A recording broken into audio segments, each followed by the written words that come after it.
घर का कैलेंडर तो बदल जाता है हर साल, अब की मेरे हालात बदल दे मेरे मौला। नमस्कार दोस्तों, मैं हूं doctor Hema Pandey, motivation speaker और आप सबकी दोस्त।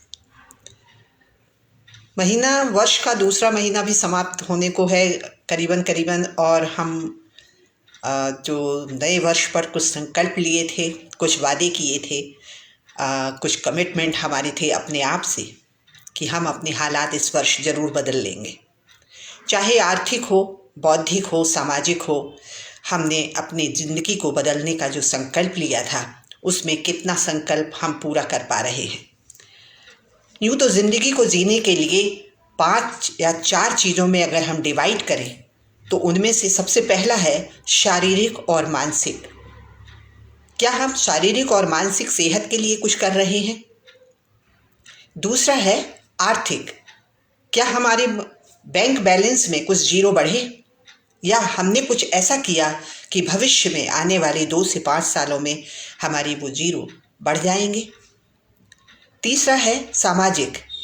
उन रिश्तों में जो रिश्ते हमारे खराब हो गए थे, रुक गए थे, क्या हमने अपने रिश्तों में कुछ सुधार किया, कुछ नए तरीके आजमाए। और चौथा है जो सबसे ज़्यादा ज़रूरी है, वो है आध्यात्मिक। क्या कुछ समय हमने योग, ध्यान, व्यायाम और अध्यात्म को दिया? अध्यात्म केवल मूर्ति के पास बैठ करके अध्ययन करने का नाम नहीं है। आध्यात्मिकता का मतलब है आपका मन शांत है, आपका बौद्धिक संपदा बढ़ रही है, आप दूसरों के बारे में अच्छा सोच रहे हैं, आपने कुछ भलाई के काम किए हैं। ऐसे ही तमाम रास्ते जो आध्यात्मिकता की श्रेणी में आते हैं। दोस्तों, एक बार रुकिए, भागम भाग की ज़िंदगी से थोड़ा ठहरिए और देखिए कि हम क्या योगदान दे रहे हैं अपने लिए, परिवार के लिए, समाज के लिए। उनमें सबसे पहला जो मुझे पसंद है वो है अपने आप पर। जब मैं शब्द आता है, अगर हम स्वस्थ होंगे तो दुनिया को भी देखने की क्षमता हमने होगी, हम कुछ और भी कर पाएंगे। और इसलिए हमने अपनी सेहत पर ध्यान दिया है। इस बात का कमिटमेंट किसी और से नहीं बल्कि अपने आप से कीजिए। कई कामयाब लोगों को मैंने देखा है दोस्तों, जो लाखों करोड़ों रुपए छोड़ गए हैं, लेकिन अब वो उस दुनिया में नहीं है। अगर आपको उम्र बताएंगे तो आप आश्चर्यचकित रह जाएंगे।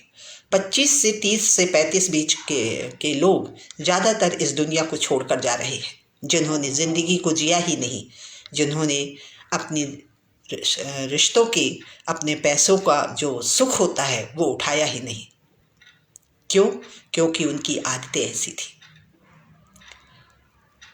दोस्तों, गरीब पैदा होना बुरा नहीं है, लेकिन गरीब मरना महापाप है।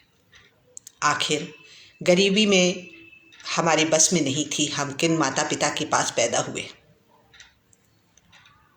कैसे हालात में पैदा हुए, लेकिन हम गरीब मर जाएं ये हमारे हालात में था। हम अपनी आर्थिक स्थिति को छोटे से बजट में भी अच्छा बना सकते हैं, बड़ा बना सकते हैं।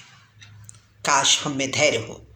अगर हम छोटी सी रकम भी लंबी अवधि में लगा दें तो निश्चित तौर पर हमारे अकाउंट में कुछ पैसा बढ़ जाएगा। 2 से 5 साल तक अगर धैर्य रखेंगे तो वो आपके पास अच्छा खासा अमाउंट हो जाएगा।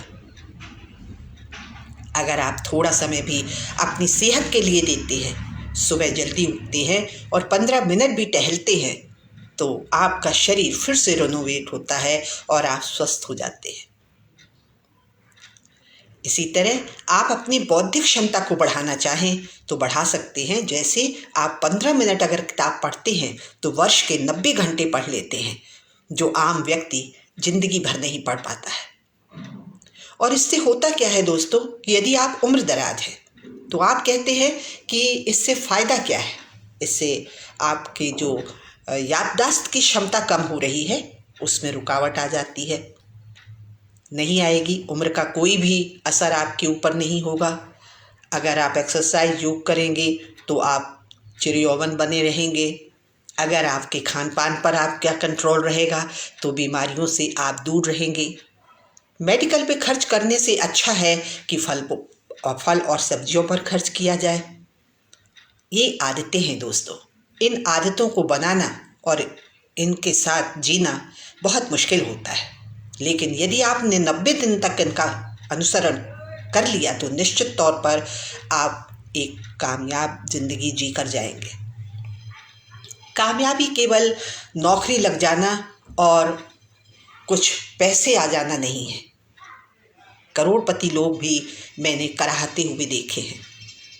ऊर्जावान रहे, खुश रहे, अपनी ज़िंदगी को दूसरों के साथ एंजॉय करें, छोटे बच्चों के साथ एंजॉय करें, आप कुछ लिखें, कुछ पढ़ें और इस तरह से छोटी छोटी आदतों पर कमांड करें।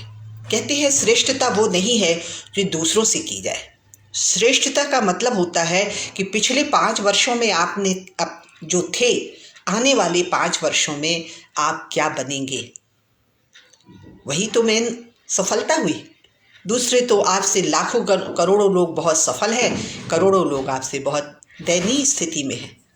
आप पिछले 5 वर्षों में क्या थे और आने वाले 5 वर्षों में क्या संकल्प आपने लिया है, ये आपके लिए सही बात होगी। और यही कंपटीशन आपको करना है। पहले सेहत कैसी थी और अब आपकी सेहत क्या है। पहले आपके रिश्ते कैसे थे और अब आप 5 वर्षों में आपके रिश्ते क्या हुए। पहले आपका बैंक अकाउंट क्या था और आने वाली 5 वर्षों में आपका बैंक अकाउंट क्या हो जाएगा। दोस्तों, मृत्यु की नहीं, जीवन की घोषणा कीजिए। निष्क्रियता ही अंत की ढलान पर खड़े हो जाना है। निष्क्रिय मत रहिए, निश्चित कुछ न कुछ करते रहिए।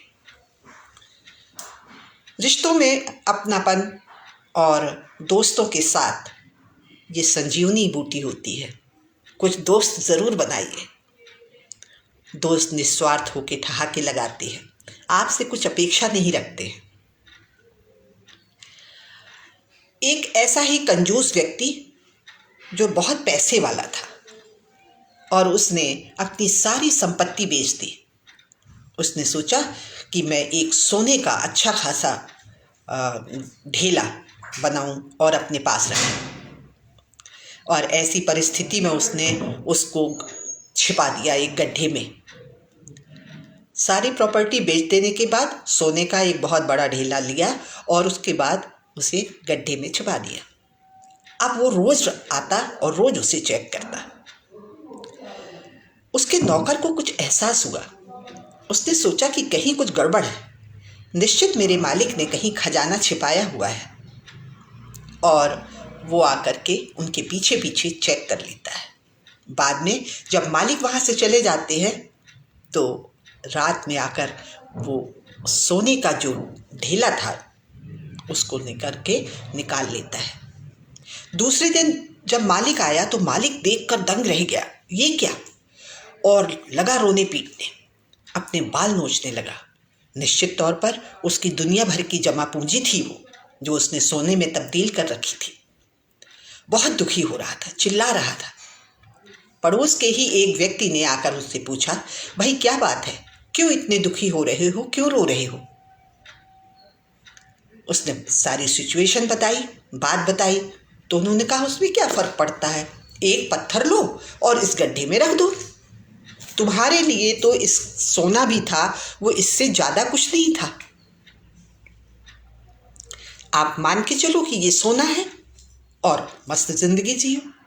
दोस्तों, कुछ लोग ऐसे ही होते हैं, अपनी जमा पूंजी को, सोने को या किसी भी चीज़ को एक जगह गाड़ के रख देते हैं और तमाम बुराइयां, तमाम परेशानियां, तमाम बीमारियों को एडजस्ट करते रहते हैं। पैसे का मतलब होता है आगे बढ़ाना, पैसे का मतलब होता है उसे दैनिक उपयोग में लाना, पैसे का मतलब होता है उससे दुख और सुख का आदान प्रदान करना।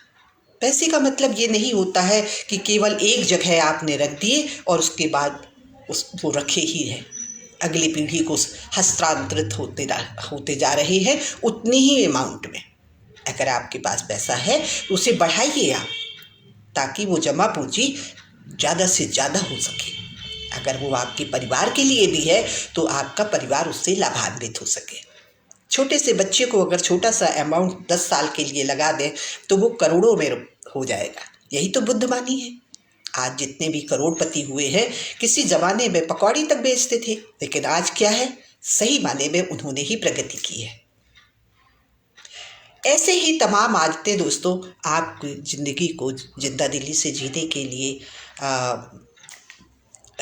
विवश कर देती हैं और आप कहते हैं वाह, जीना इसी का नाम है। तो मस्त ज़िंदगी जीने के लिए थोड़ी सी समझदारी, थोड़ा सा टेक्नोलॉजी लगाकर हम बहुत कुछ कर सकते हैं। लेकिन आज जो मोबाइल में घुस गए हैं हम, ना सिर्फ अपनी प्रगति के रास्ते बंद कर रखे हैं, अपनी बौद्धिक क्षमता को भी नौजवान पीढ़ी ने खत्म कर रखा है। नई नई क्रिएटिविटी कीजिए, नई नई चीज़ें सीखिए।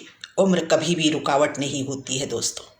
कुछ चित्रकारी करिए, पेंटिंग करिए, लोगों से मिलिए, पार्क जाइए, एंजॉय कीजिए, दोस्तों के साथ पार्टी भी कीजिए, दोस्तों को अपने पास भी बुलाइए।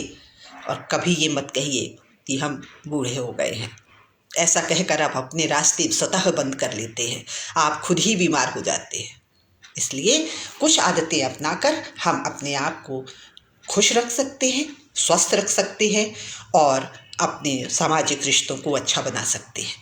चलते चलते बस इतना ये कहूँगी कि अतीत से भी बहुत ज़्यादा सरोकार मत रखिए। किसी ने मुझसे पूछा कि क्या अतीत का कोई मतलब नहीं है, कोई सरोकार नहीं है?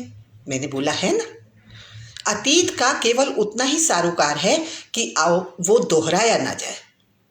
अतीत बार बार दोहराया ना जाए, यही इतना ही अंतर है। दोस्तों, आप सभी को मैं नमन करती हूँ, ख़ास तौर से अपने साहित्य जगत को, कि वो अपनी क्रिएटिविटी से समाज के लिए न जाने कितने उदाहरण पेश कर रहा है। ऐसी ही ज़िंदगी जिंदा दिली के साथ जीते रहिए और अपने आने वाले समय को पूरे उत्साह से, उमंग से और नए बच्चों के लिए, नई पीढ़ी के लिए एडमिट का काम कीजिए। लोग उदाहरण दें और कहें वाह, क्या जिंदगी थी, क्या जी के गया है। नमस्कार, जय हिंद, जय भारत।